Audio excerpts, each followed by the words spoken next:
I don't wanna be the boy that runs in the back. I don't wanna be the kid that falls in the dark. All I really want to be is the guy that gets that girl. Welcome to the AJ Steele Show. We discuss politics, sex, money, and everything in between. And now, here's your host, an immigrant, a self-made millionaire, an American, AJ Steele. Everything I say and do, I'm just not good enough for you. I don't wanna. Ladies and gentlemen, welcome to a very special episode of the AJ Steele Show. Sometimes in life we find ourselves in the eye of the storm. It could happen to a child whose father fought for his country in Vietnam and lost his way because of the horrors that he saw over there. It could happen to brave Americans who serve their nation and are shoved to the end of the line when it comes to their nation giving back. Or it could happen because of a tweet by a woman who dedicated her entire life to helping veterans, men and women who were forgotten and left behind. Yesterday we had an interview with a lady just like that, who is currently living in the eye of the storm. And in many ways she stands tall to face it without any fear or second thoughts. A couple of weeks ago, we booked Gretchen Smith on our show. She is the founder of VETS, a charity dedicated to helping needy American veterans. She was charming and wonderful and patriotic and opinionated and even funny. And just a day after our interview, one of her tweets to our combined followers of over 500,000 people exploded and went completely viral. She wrote, "I am not responsible for your student debt. I grew up in poverty. Ate from a garden. My name was on the community angel tree for Christmas. I bought clothes from yard sales, and if I was lucky, on rare occasions, from Sky City. I joined the Air Force, then went to college. I made it happen." Well, this tweet touched a nerve, and close to 100,000 people liked it. And what followed this little storm that Gretchen created was that some social media companies actually removed this post and dared to restrict her account. But Gretchen isn't a wilting wallflower. She fought right back.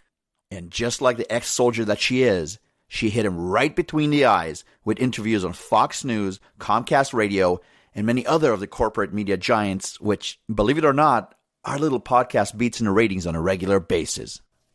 But getting back to Gretchen, it wasn't over for her yet. Not even by a long shot. Despite all the accolades she received for her honest words, she also took many incoming attacks from unhinged progressive lefties. Men and women who haven't done a single thing for their nation other than take and still ask for more. Tens of thousands of these lowlives attacked her for her service to our nation. Yes, she did serve in the Air Force for 3 years. They attacked her for her whiteness and then for her supposed privilege. Some of these ugly folks who dare call themselves feminists and anti-misogynists even had the nerve to attack her for her looks. And believe me, she is a beautiful woman on the inside and on the outside. And maybe that's why they're so angry to begin with. Either way, I don't think Gretchen Smith is going to bend or apologize for who she is and what she stands for. She's a real American, and I doubt that giving up is in her DNA.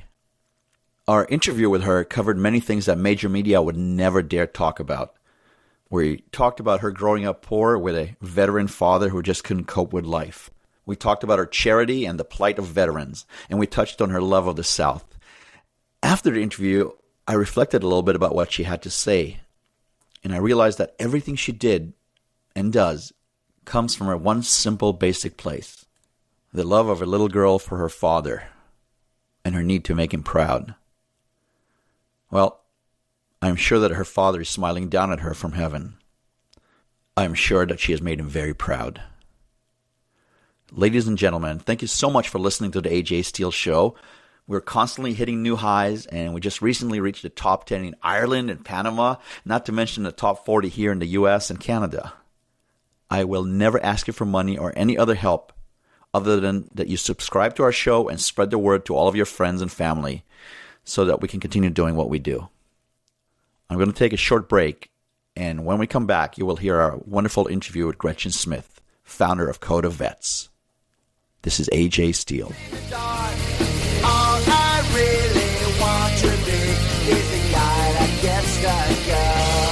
AJ Steele Show.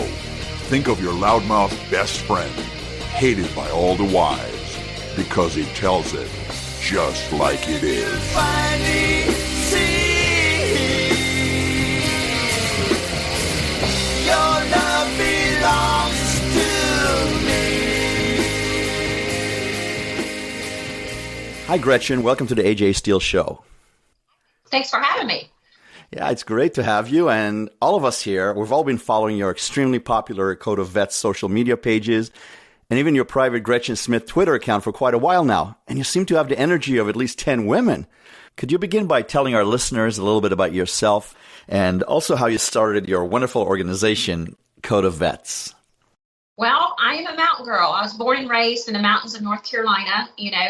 Grew up in the middle of nowhere in Spruce Pine, North Carolina, and over in Waynesville too, but I'm from both places. But anyway, it was such a unique upbringing, just growing up in the mountains and, being sheltered to an extent, not a lot of diversity. So had some issues, and we'll get into that with my dad being a combat vet, and, some struggles with him. And it just, there was a domino effect throughout the family, caused some harm and hardship. But overall, we all persevered. But it was such a beautiful way to grow up in the mountains, in the woods, just a very simple lifestyle. We grew up in a garden. We were very poor. But it just really instilled in me a sense of, what is out there? I want to go see the world. I want to do better than where I'm at in life. And that was the drive that gave me to join the military. Not only did my dad instill a sense of patriotism with his service, but, I wanted to get out there and see America. And the world. So I joined the Air Force. I didn't have a lot of guidance as what else to do, but I knew I could join the military, and that's what I did. And you know what? In a sense, it saved my life because it got me out of, some dysfunction, and it just placed me out into the real world, and it just really broadened my scope. And the tools that I learned and the traits that I learned while I was in the Air Force just really helped me grow up to become a stable adult and to create my version of the American dream. The discipline, the structure, that military family that you get when you serve. I did serve 3 years overseas. And it was also important in molding me and shaping me and who I am as a young woman. And I met my husband over in Germany, and we got married. And it just was a beautiful, beautiful time over there. I'll never forget it. 3 years, quite a long time to spend overseas. And when I came back home, I was just thankful to be back in the United States. Just that it just gave me a different perspective of, living overseas and coming back home. And I looked at things differently, and I understood more, how important our freedoms are and how unique our country is. And that really impacted me. It had a profound impact, actually, and has carried through to today. Is that deep sense of loyalty to our flag, to Old Glory, and everything she represents. So anyway, fast forward a few years now, I've raised my children, we're empty nesters, and I've got all this time on my hands. So that's where Code of VETS comes into play. So what caused you to do this? So was it your service in the military, or was it something else? Yeah, it was my dad. My dad, we ended up losing Dad in 2005 to his battle with PTSD. He was a very troubled spirit. I wasn't born yet when he got back from Vietnam. My mom shared some just horror stories about what she went through with Dad when he first got back. I do want to say, though, when he stepped off the plane with his brothers in arms, they did have some coffins, flag draped coffins with them. They had lost some of their own. My dad's best friend was killed right beside him. And so Dad experienced a lot of trauma in the jungle, and he actually served 2 tours as well. And he's a Bronze Star recipient. In my eyes and my mind, my dad's a war hero. But when they stepped off that plane, there were protesters there. They were throwing things at them, rotten tomatoes, rotten vegetation. They had poster boards, that said baby killers, and, they were screaming profanities. And that's, I can't tell you as a daughter how that impacts me to hear that my dad went through that.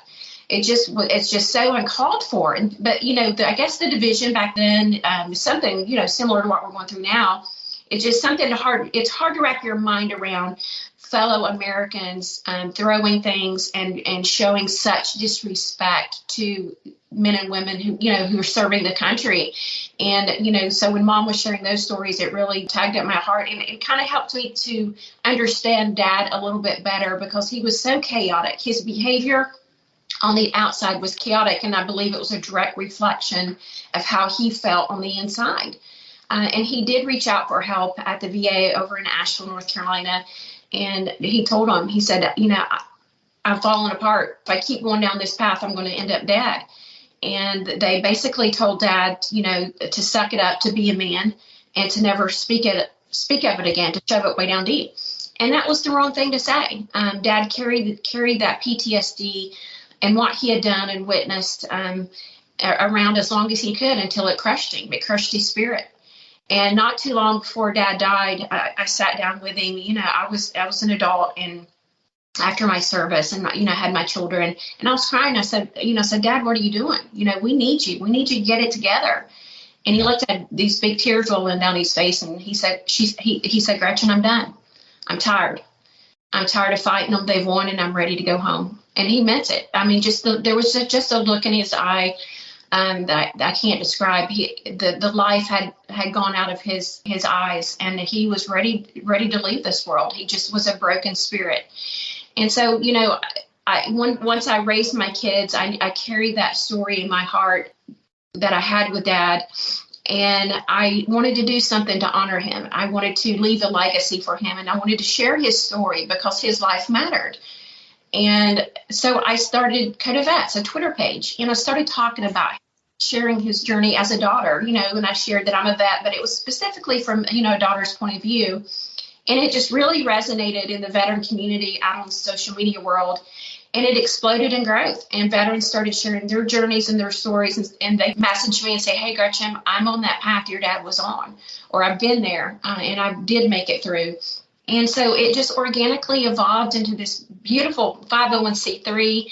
And just at the right moment, my partner, Dr. Cindy Walter, who has the capability and skill set of vetting veterans, and she's a professional advocate, has been for many years. We crossed paths and talked, and she said, Gretchen, I think we can really do something special with Code of VETS. And so we became partners, and I established the 501c3, and it just took off. It just, we have our website, codeofvets.com, where veterans go to. They fill out a vet need form. Cindy vets them, and then he, determines, what kind of wraparound system they need to stabilize them long term. We're not an ATM machine. We don't just hand them money and that's it.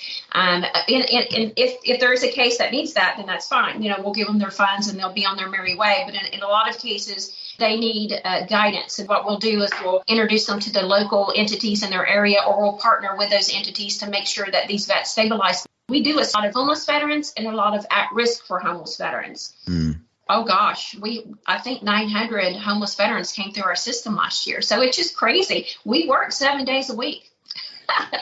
And, it's nonstop. I was just on the phone with her before this interview. We were going over case after case after case, talking through a lot of them, what the needs are. And it's just, talking about the funding, which funding is drying up right now, which is understandable given, inflation, where we're at in our country right now economically. But oh my gosh, it's just so overwhelming what Code of VETS has turned into. It's beautiful. It's a national social media platform for veterans who are in crisis or really struggling. And we assist them in every state across the country. It's absolutely incredible. It sounds like in many ways you're atoning for your father's pain and maybe for the sins of our government. I wanted to tell you a little bit about why veterans are so important to me personally. For beginners, my son-in-law is an officer in the military, and his wife was my eldest daughter, was herself a sergeant in the Army until they got married and they started a family.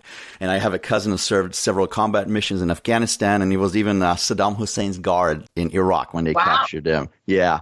But the real reason why I've always been so much in awe of the American veterans is the fact that they were the ones who liberated my grandmother from Auschwitz, from the concentration camps after a horrific death march. And if it wasn't for these boys, I should say men, but they were boys really, I wouldn't have been here today. And neither would my kids or grandkids. So in many ways, I owe everything in my life to these brave GIs. And that's a debt I could never fully repay. Gretchen, we're going to take a short break. And when we come back, I have a lot of questions for you. This is the AJ Steele Show. You are listening to the AJ Steele Show, where no topic is off limits, no discussion too harsh, no truth more true. The AJ Steele Show, we tell it like it is. All I really want to be is a guy that gets the girl. All I really want to be. Gretchen, my first question to you about your charity specifically is about money. A lot of people don't know how charities operate, and they think that all the money that they donate always goes directly to help the people they're supposed to help. But in many cases, it doesn't work that way. We all heard about Black Lives Matter and their activists who are buying $1 million homes from donations. And just last week, I heard that the president's beloved son, his dead son, Beau Biden, he had a foundation called the Beau Biden Foundation, which was interestingly set up to help child abuse. So anyway, they donated 58% of every dollar that they got to the abused kids, and they pocketed 42% for overhead.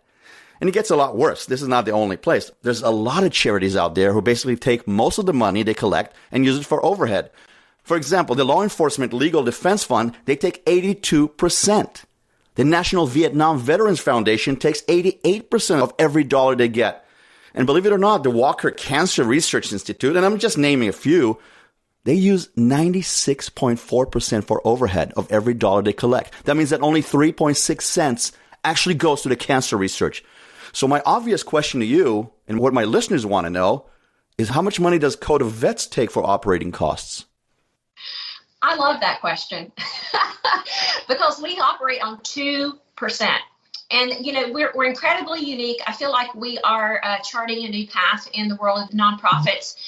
Simply because we found a way to fundraise, and it's strictly on social media platforms, and we have very little overhead. We have very little cost. I run Code of VETS out of my home. My partner, Dr. Cindy Walter, she runs her end, with the vetting the vets and the case management out of her home. So there's no brick and mortar. We do not take a paycheck. She's a retired executive. She has her PhD in public health. She's a vast, wealth of resources, and she's very knowledgeable. And then on my end, I do the fundraising. I run all the social media platforms and, the business end of the finance piece of it. And so as funds are being raised from individual missions of veterans, when I post them out on social media, specifically Twitter, there's a PayPal link, and we have one pot of money, and we triage our cases. So as I'm putting these cases out and funding is coming in, I'm sitting here at home literally sending the funding to the veterans. We do not sit on the money. We've raised millions of dollars. I think we're at 6 million, maybe a little over 6 at this point. I'm still waiting on the final numbers from 2021. The CPA firm is wrapping that up for me. I'll have that out shortly on the website. But it's so exciting to see all of the funding coming in because I'm sitting here pushing it out. And I don't think people realize that when I say I've raised $6 million, we do not have $6 million sitting in a bank account. And we're not using that $6 million, to cover a bunch of bills. Basically, our bills are a CPA firm, an attorney as we need it. I had to fight for my trademark for Code of VETS. So we have a few little bills behind the scenes. But for the most part, 98% gets right to that vet. So it's amazing. It's again, I don't think there's another org that operates the way we do. And I would love to see more that pop up that are social media driven. Where you actually can do that, because I think this is true charity. This is how a nonprofit should truly work. And I do not need a paycheck. We have a blessed life, and I'm able to sit here all day, every day, and just give my heart, my passion, my energy to the veteran community. It's my mission, and I feel like God has called me to do this. It's a calling, and I think that's why I work so hard. But I've never had so much joy or so much fulfillment in my entire life, aside from my children, than working for Code of VETS.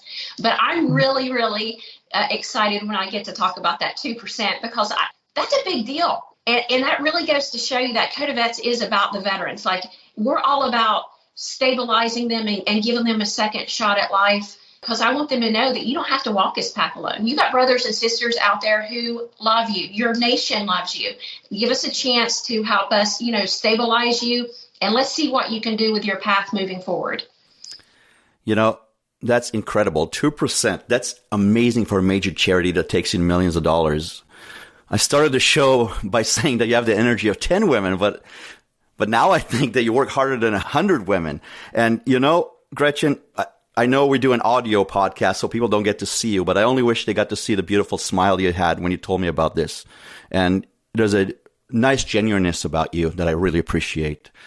Now, getting a bit personal, could you tell our listeners about the kind of men and women that you've helped and what kind of difference Code of VETS made in their lives?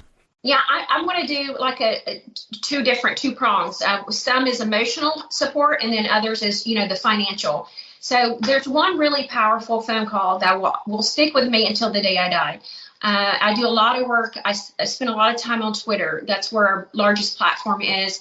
And I got a message from a veteran, and it simply said, will you call me? And it left a number. So I called and said, hey, it's Gretchen with Code of VETS. And he said, you know what? He said, you don't know me, you don't know my name, and you don't need to. He said, I just needed to talk to you. He said, I needed to tell you that last year you saved my life. And he said, I was going through a hell of a divorce. He said, I was afraid I'd never get to see my kids again. And he said, I'm just going to be honest, I have an alcohol problem. And he said, I was sitting at my kitchen table. And he said, I had a gun in one hand. And he said, my phone was in the other. And he said, my phone vibrated.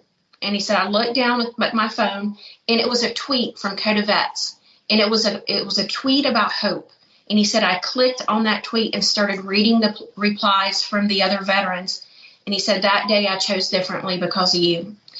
And it's that literally, when I even share that story, it just gives me goosebumps.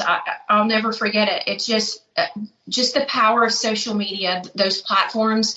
It can truly save lives. It can be used for something good, for something powerful. And that's what we're doing out there every day is we're sharing hope. We're letting these veterans know they're not alone.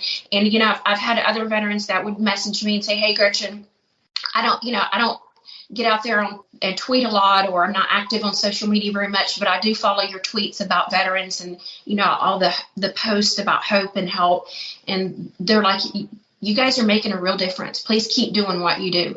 And, there were just so many messages like that. And then on our finance end, oh my goodness, we've got so many incredible stories. We had a single dad, a veteran with 5 kids, living in a van, and we actually found him through a newspaper article, and we reached out to the person who wrote it, and they gave us his contact info. And we had to be very careful because when situations like this, child services can get involved. Mm-hmm. So how to keep those things kind of behind the scenes. But anyway, we worked with the dad. He lost his job. They were living paycheck to paycheck, as a lot of American families do. That's nothing out of the norm, and ended up in the van. So, Cindy helped him with his resume. He ended up finding a job.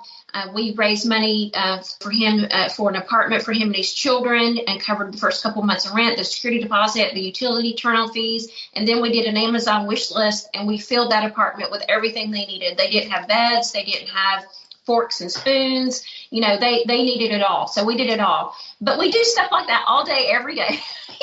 This is one story. We've assisted over 3,500 vets since we've been in existence. So thousands of vets have benefited from the Code of VETS platform. And that's just one phenomenal story. But we also assist veterans who are unclaimed and they're deceased. And we've had veterans who've been laying in a morgue in a cooler for 3 months, 9 months, and nobody's claimed them. And, word has gotten out, and we do have funeral directors that will contact Code of VETS and say, hey, we have a veteran that's been, X amount of time. And we'll say, we'll claim them. We will claim my brother in arms, and I will raise the money, and we will get them the funeral service that they deserve. So that's another arm of Code of VETS. And right now we're really focusing on, and we're really seeing a trend, because of all the inflation, there's a lot of evictions. I've got it written down. Right now we have 69 veterans facing eviction. And what's happening is our veterans who are on HUD-VASH vouchers, the landlords are increasing the rent, or at least the rent's going up. But guess what? The vouchers don't go up. And these are our at-risk veterans. These are some of our vets have been homeless once, twice, 3 times, and it's hard to break that cycle long term. They end up getting sucked back in. If anything goes wrong, anything financially goes wrong, they're homeless again.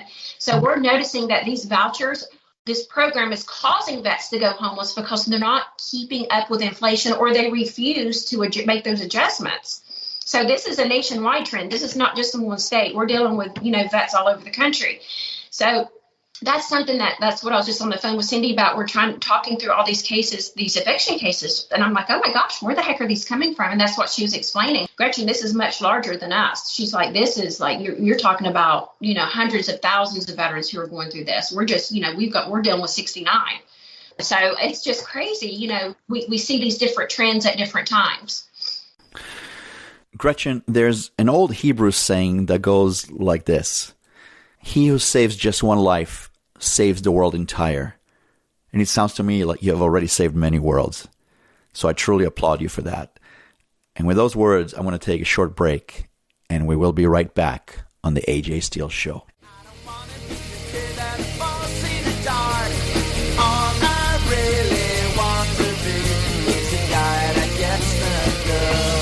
AJ Steele. Not right, not left, just right.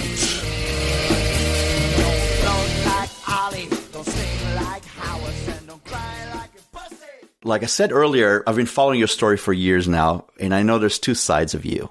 One is a founder and a tireless promoter of your wonderful charity, and the other one is a social media influencer who doesn't mince words, right? So you tell everyone exactly how you feel and what you feel about everything that's going on in our country and world.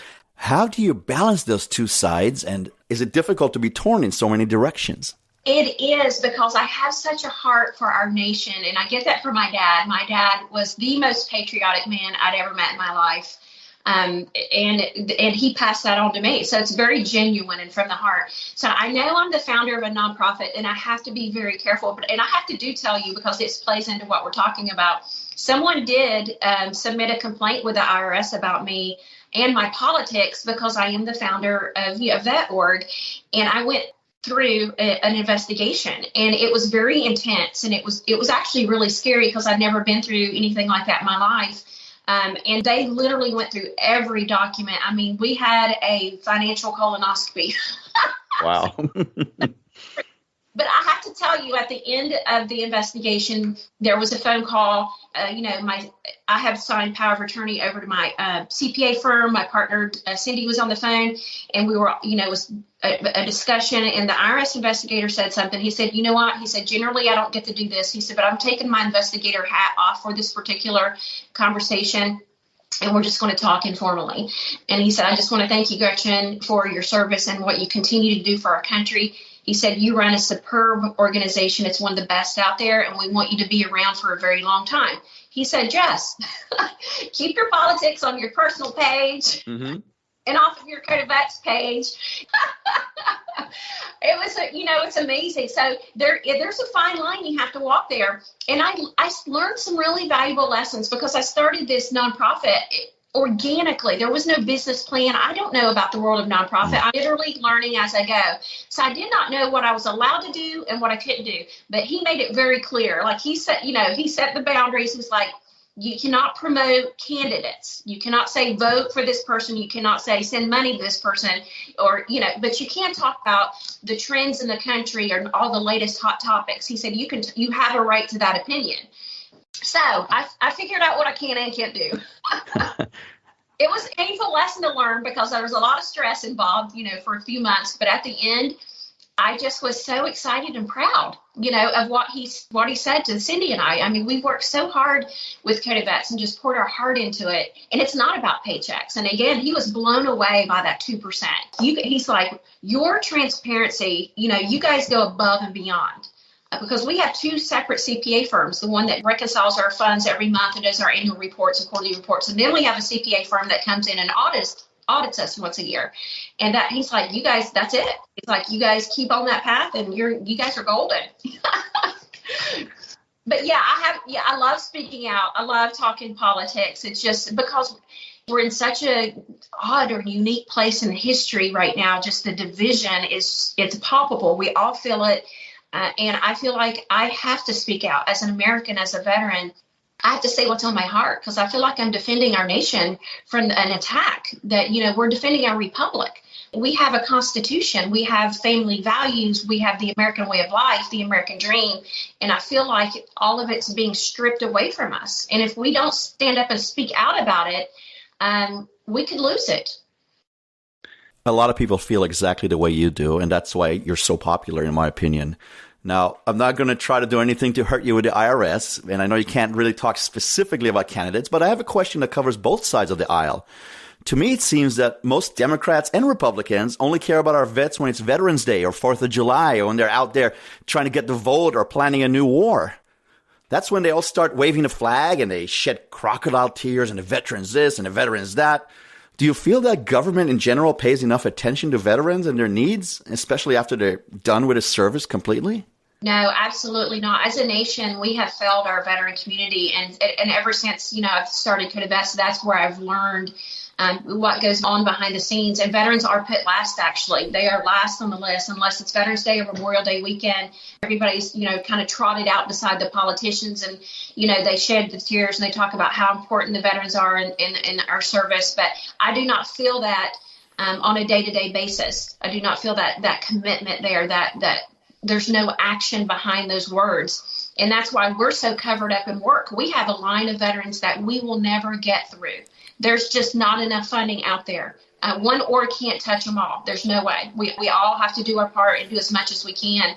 But our government is putting other people, refugees, illegal immigrants, in front of veterans. The reason why we have a country is the men and women who served and put that uniform on. And for me to see somebody get a voucher before a veteran or food stamps before a veteran, or you'll have to come back because, we've run out of vouchers if you were with children and illegal. We've had veterans tell us they've been told this by caseworkers. That is unacceptable in our nation.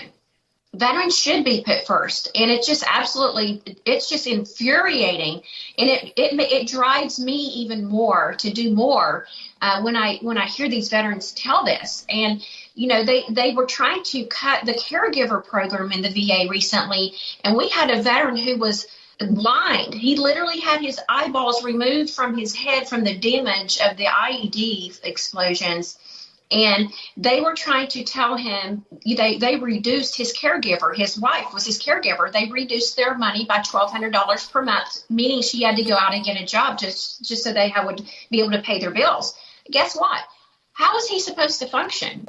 They have 3 small children. How is he supposed to monitor and watch their children? What if one of them wanders outside? He can't go out and find them.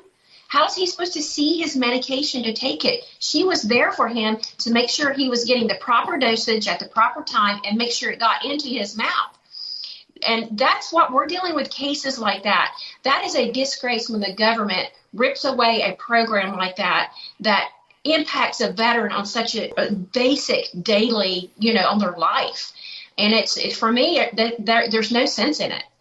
And so they have put a pause on the caregiver program on making those cuts. But guess what? They made a lot of cuts, and we're still fighting to get that blind veteran back his caregiver status. He's earned that and then some. That's the least we can do for him. I'm going to tell you, he feels betrayed by his country. Gretchen, he feels betrayed because he was betrayed by his country. And that's a crying shame. I'm going to take our final break now. And we will be back with Gretchen Smith, founder of Code of VETS. The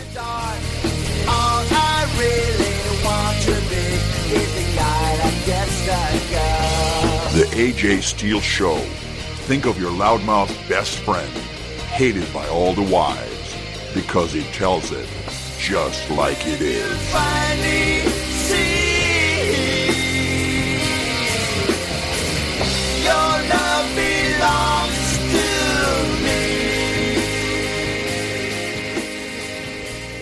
Look, I live in California. I live in Northern California, and everybody's put ahead of their veterans here. The drug addicts, the illegal aliens, LGBTQ, every freak show gets put ahead of them. And I'm very familiar with the VA because I used to run hospitals in another life, and I know many doctors and social workers who work for it. Our last president, Donald Trump, enacted some rules that were supposed to help it run more efficiently, including the ability to fire poor employees regardless of tenure. Do you feel that today's VA is better than, let's say, 10, 15 years ago? No. We're seeing more and more issues. It's such a huge bureaucracy. It's a huge organization. It's just, there's millions. They service 9 million veterans.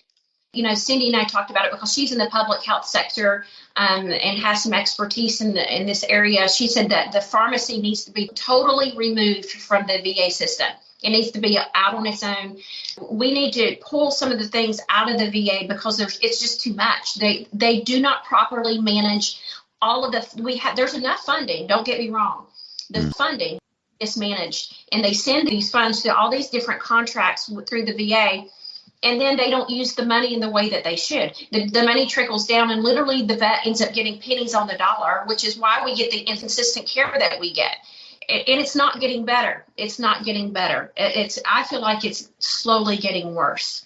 And I feel like if enough of us at the grassroots level had communication with the top and saying, hey, we're in the weeds with these guys. We're the ones that are, helping one vet at a time. Let us tell you some of the things that we're seeing as a trend on our level.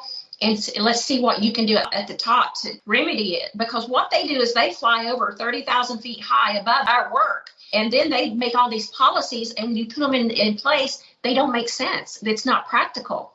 It's just unbelievable. I was just talking about a young Marine vet who's 27 years old, Purple Heart recipient. It really struggles with his PTSD. Was on the phone with his mom and a caregiver or a doctor's office, and he had just gone to the DOD and had a doctor's appointment where they had diagnosed him with asthma and some pulmonary issues. But the VA doctor, the pulmonologist at the VA, said, you have zero allergies and you do not have, any COPD, it goes directly against what the DOD doctor said. And he literally flipped out. So there's no continuity of care. They do not communicate. And this VA doctor was being very ugly and rude and aggressive with this Marine, because she said, well, we don't have to deal with our doctors outside of the VA system. Okay, so this doctor is a DOD vet, employee. You guys are all federal employees at the end of the day. So it doesn't make sense to me. Some of the milestones that these veterans have to try to push through in order to get their benefits or to get their prescription or to get their appointment, it sets them over the edge, especially the ones with TBI or PTSD. It's too much for them to handle. And that's why I believe our suicide is as high as it is. That's a component, is that they get incredibly frustrated from battling their own government. We could talk about bureaucracy for hours. And we know that anything that is run by the government is not efficient and not fair in many cases. Here in California, and I'm sure even where you live, illegal aliens, when they have a little cold, they get into ER and they plug up ER and they get all the best services, but veterans can't get any help at all. I wish we could talk some more, but time is just flying by. Could you please tell our listeners how they can find out more information about Code of Vets and how they can donate to your charity? Please go to the website, codeofvets.com, because we do have our media, our social media links there. You'll be able to find us throughout all that. We're on 7 different platforms. And you'll also find our Twitter scrolling at the bottom of the website. If you don't have our Twitter account, you can kind of follow what we're doing and see the individual veterans who we're touching lives. If you send $5, $10, $20, just know that 98% of that is getting directly to that veteran. We operate in real time. And where that, if they have utilities disconnects, we can raise the money and get it to them before they're disconnected so that they have continuous lights and water. Because you know what? That's a basic thing that we all need in our nation. And I think our veterans need to be put first. So find us on these media sites, find us on our website, and please support us. If you can't give, just share the missions. When you see the veterans rolling through, just put them on your platforms. Buy a coffee cup. All proceeds, we do not take a paycheck from that either. Every single penny, we don't even do 2% on that. 100% of the proceeds of that merchandise goes to the veterans. So this really is a heart mission for veterans. Well, I hope all of our listeners take a look at your website, Code of Vets, and I hope they consider donating some money if they can. And if they can't, maybe they can just help by spreading the word. Now, I have one lighthearted question for you. I heard your accent and I heard that southern laugh of yours, and it reminded me of somebody that lives up in Smoky Mountain. Her name is Dolly Parton. Now, I hear that you're also a resident of Tennessee, right? Yeah. Yeah, we've lived here off and on since 2008. But remember, I'm a mountain girl. I was born and raised in the mountains of North Carolina, so I've got that accent. So I was just there. I took my wife and the kids to visit Nashville and Pigeon Forge and Gatlinburg. And unfortunately, we didn't get to meet Dolly Parton, but I've been in your state about 6 or 7 times because it's one of my favorite places in America. And I want you to know that I absolutely love the people there and everything about the South in general. Heck, I'm even thinking of buying a vacation home up there in Smoky Mountain. Could you please tell our listeners from the West Coast and the East Coast what it's like to live in the South? Oh my gosh, it's amazing. I'm telling you, Southern hospitality is a real thing. My husband's a Buckeye, born and raised in Ohio. And so I was on him when we were living in Youngstown, Ohio after our service in the Air Force. And we were up there almost 13 years. I'm like, honey, I need to go home. Because people in the North are not quite as friendly and open. And he was very hesitant because he had this image of what the South was. Mm-hmm. Right. So we moved down here to Murfreesboro, Tennessee, and he absolutely fell in love with the people. Just you walk in the grocery store, you're greeted, and it's a heartfelt, hey, how y'all doing? Or if there's anything I can do, you come let me know. I'll come find me and I'll help you find whatever you need every single time you go. And so it's amazing. I love living here. I grew up in the South. It's everything about it is beautiful. The people embrace each other. We're very open and kind-hearted. Just everybody I know would just give you the shirt off their back. Just very genuine people. And it's just, of course the weather is great. It's just, I can't imagine not living in the South. Gretchen, I can't even begin to tell you what a pleasure it was having you on with us on the AJ Steele Show. And I want you to know how much I personally appreciate what you do for our veterans. I also want you to know that you're always welcome back on our show. And I wish you nothing but happiness and great success with your wonderful cause. Thank you. I'd love to come back and share some more stories. All I really want to be is a guy that gets the girl. All I really want to be. All I really want to be is a guy that gets the